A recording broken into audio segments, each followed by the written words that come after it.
کتنے ہی برس بیت گئے، کوئی مسیحا قوم کی بیٹی کے غم کا مداوا نہ کر سکا۔ نہ جانے کتنے پہر اس نے پس زندہ اس امید سے کاٹے ہوں گے کب غیرت مسلم بیداد ہو جائے۔ لیکن وہ 7 سمندر پار بیٹھ کر کیا جانے کہ یہاں تو ہر جواں اپنے خول میں بند ہے۔ سٹیٹس کی دوڑ نے سب کچھ بلا دیا ہے، تو تمہیں کون یاد رکھے گا۔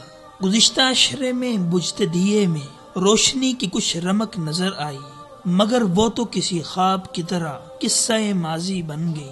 دشمن نے آپشن بھی دیا، لیکن اپنوں نے بے وفائی کا ایک اور زخم لگا کر زوال کے راستے کو منتخب کر لیا۔ افسوس ہم تو اس دین کے نام لیوا ہیں جس کو خیر خواہی کا نام دیا گیا ہے، جس نے اپنے تو اپنے غیر سے بھی حسن سلوک کا درس دیا ہے، اور پھر یہ صنف نازک جس کے ساتھ شریعت مطہرہ نے بالخصوص رعایت کا معاملے کا حکم دے رکھا ہے۔ میدان جنگ میں جب جذبات کا سیل رواں بہہ رہا ہوتا ہے، اس وقت بھی اسلام اس ضابطہ اخلاق کا پابند بناتا ہے کہ جذبہ انتقام میں بے لگام نہیں ہونا، بلکہ اخلاقی اقدار کا لحاظ رکھتے ہوئے بچوں اور عورتوں سے اپنا ہاتھ روکنا ہے۔ یقیناً شریعت مطہرہ سے روگردانی کی وجہ سے ہی ایسے المیے جنم لیتے ہیں کہ قوم کی بیٹیوں کو بیچا جاتا ہے اور غیرت مسلم سوتی رہتی ہے۔ کبھی کبھی بجھی راکھ میں چنگاریاں اٹھتی ہیں جو صدا کا روپ دھار لیتی ہیں، لیکن بنجر صحرا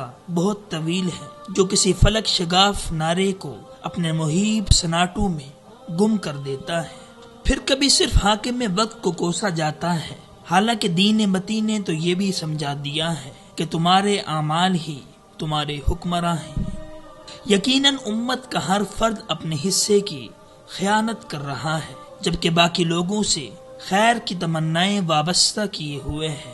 اس صورت میں بھلائی کے شامیانے کہاں نصیب ہو سکتے ہیں؟ کوئی عافیہ کیسے رہا ہو سکتی ہے؟ یقیناً عافیہ کی قید پاکستانی قوم کے لیے ایک امتحان ہے۔ اس کے لیے تو اس کا رب اصحاب احد کی طرح نعاس کی سکینت اتارتا ہوگا، لیکن کیا بنے گا اس غافل قوم کا جو خواب غفلت کے مزے لے رہی ہے اور زندہ میں ایک بیٹی لٹ رہی ہے۔ پس دشمن ہماری اس بے حسی کا مذاق اڑا رہا ہے۔ ڈر تو اس بات کا ہے کہیں اس کا کفارہ سخت نہ ہو جائے، خدا نہ خواستہ کہیں ایسا نہ ہو کہ اس جرم کی پاداش میں ہزاروں بیٹیوں کی ردائیں چھن جائیں اور آفاق عالم کا نظام ہمارے مخالف ہو جائے۔ پس اس سے پہلے ہمیں سنبھل جانا چاہیے اور تبدیلی کا آغاز اپنی ذات سے ہی کر لینا چاہیے، کیونکہ کڑی سے کڑی مل کر ایک مضبوط زنجیر وجود میں آ جاتی ہے۔